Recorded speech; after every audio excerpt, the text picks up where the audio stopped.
നമ്മുടെ ആദർശ പരിപാടി മലപ്പുറം ജില്ലയിലെ വേങ്ങരയിൽ നടക്കുകയാണ്. പരിശുദ്ധ അഹ്ലുസുന്നത്തി വൽ ജമാഅയുടെ വിശ്വാസങ്ങളിൽ നിന്നും കർമ്മങ്ങളിൽ നിന്നും വ്യതിചലിക്കുകയും ബിദ്അഈ ആശയങ്ങൾ പ്രചരിപ്പിക്കുകയും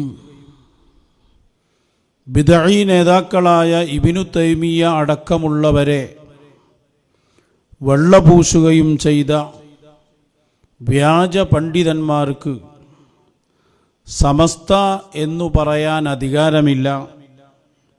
സമസ്തയുടെ ലക്ഷ്യം പരിശുദ്ധ സുന്നത്ത് ജമാഅത്തിൻ്റെ വിശ്വാസങ്ങളെ ഉറപ്പിക്കലാണ്.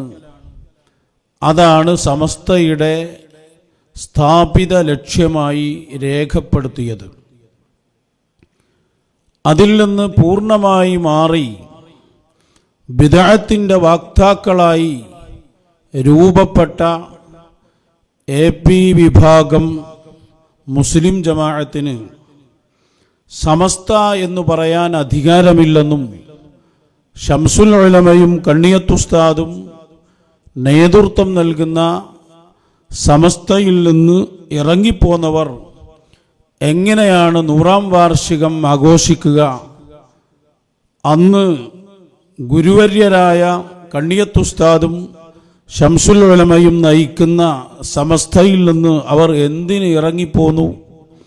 ദീനിൽ എന്താണ് ശംസുൽ ഉലമക്ക് പിഴച്ചത്?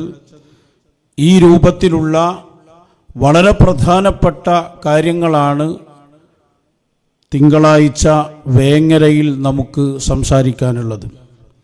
പ്രത്യേകിച്ച് ഇന്നലെ കോട്ടക്കലിൽ വെച്ച് അവർ പറഞ്ഞ ഒരുപാട് സഫാഹത്തുകൾ, വിഡ്ഢിത്തങ്ങൾ, അത് നമുക്ക് പോസ്റ്റ്മോർട്ടം ചെയ്യേണ്ടതുമുണ്ട്. അതുകൊണ്ട് തന്നെ തിങ്കളാഴ്ച എല്ലാവരെയും ആ പരിപാടിയിലേക്ക് പ്രത്യേകമായി ക്ഷണിക്കുകയാണ്.